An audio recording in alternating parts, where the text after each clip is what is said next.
Magandang araw kabayan, share ko lang ha. Ito po ay nasa parteng dulo ng Maadi Island. Grabe, hindi pa ganito yung itsura nito dati. Kaya naman, tinry kong i-video para maipakita sa inyong lahat. Well, ma-share ko lang kabayan. Dati ko nang nakikita to since 2014 ay hindi pa to open sa public, yun ang pagkakaalam ko. Bali yung mga nire-receive nilang VIP, ang alam ko dito nila ginaganap yung mga meeting nila kasi nga island to, so hindi kahit sino ay nakakapasok. Kaya nung nabalitaan naming open na to for public, talagang pinuntahan namin at na-amaze kami sa ganda at lawak nitong parke na ito. Actually, sumikat ito lalo dahil madalas tong pagganapan ng mga prenup kung tawagin. Yung mga nagpipicture-picture muna bago ikasal, alam mo na. Ginaganapan din to actually ng kasal or party, mga nagde-debut at kung ano-ano pang gatherings ng mga pamilya. Napakalawak kasi ng lugar, ang daming option. So feeling ko hindi talaga kayo mauubusan dito.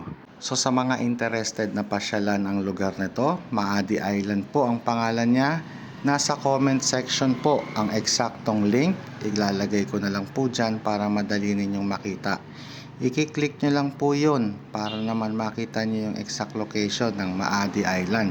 Kung mapapanood ninyo sa ibang video natin ay naka-indicate na po doon. Sinabi ko na kung magkano yung entrance. Bali, tumaas po siya ng bahagya. At hindi lang naman po reception ang ino-offer ng Maadi Island. Marami ring mapaglilibangan dito yung mga kids, lalo na yung parang perya sa atin. Carnival, yung may mga Ferris wheel, palaruan, meron ding pa arkila ng mga bike. Talagang gustong gusto nila dito, tsaka maganda yung naaarawan yung mga bata. Hindi yung naiiwan lang sila sa bahay, puro PlayStation, computer, TV, alam mo na, YouTube, ubos ang internet mo.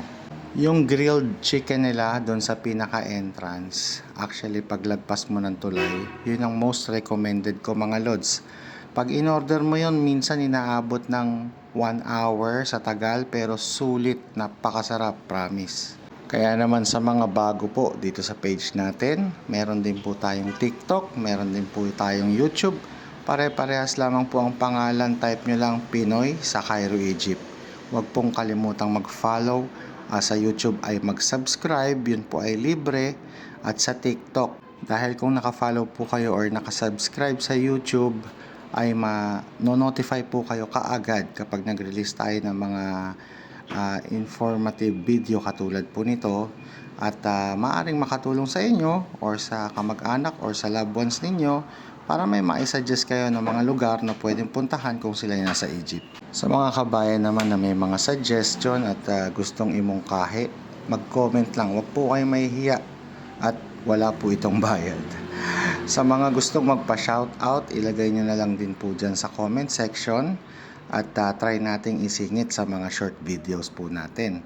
Maraming salamat dun sa mga nag-share at hindi napapagod kahit walang natatanggap. Puro palakpak lang. Ingat palagi mga lods. God bless. Bye!